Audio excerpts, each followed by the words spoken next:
pastor. Não consegue comer. E agora? Vai comer? Vou comer em nome de Jesus. Quer que eu...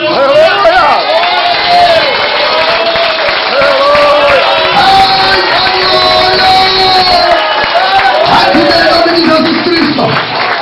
Vai comer em nome de Jesus Cristo. Vai comer cachorro quente daqui a pouco. Oh, Xabagalai. Eita, Satanás. Você me deixou paralítico há 3 anos. Você me deu a porção da esperança.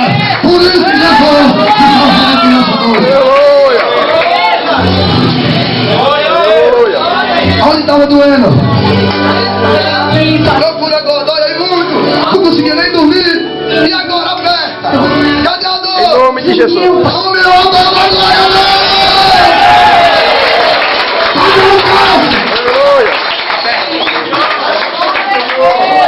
Cadê a dor? Tava nem aguentando mais. É mesmo?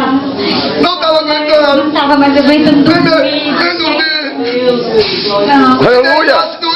Ontem mesmo fui pro médico de tanta dor. Carregada. Carregada. Não podia nem tocar na barriga. Nem tocava. Há quanto tempo você não come? Pastor, tem uns 3 dias que eu não consigo comer. Não come nada. Aleluia. Crescendo, não. Tô vendo, a macumba foi feita lá. Mas hoje Jesus desmagreceu o pai de sangue. Aleluia. Viu? Oh, meu Deus. A mulher que estava comendo as comidas para te matar, Jesus foi lá. Glória a Deus. Emagrecer ela na espada de Javá. Aleluia. Se tomasse água doía. Pastor, Tomasse água doía. pastor, tudo. Nem água. Tem água. Enche o copo d'água ali. Toma esse copo d'água agora. Em nome de Jesus, toma. Pode tomar. Aleluia!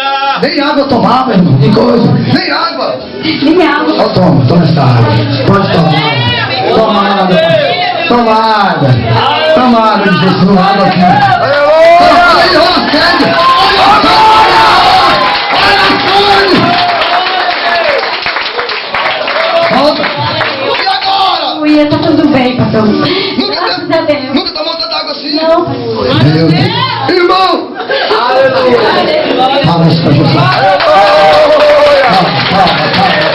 Um copo cheio de água. Meu Deus. Receba o teu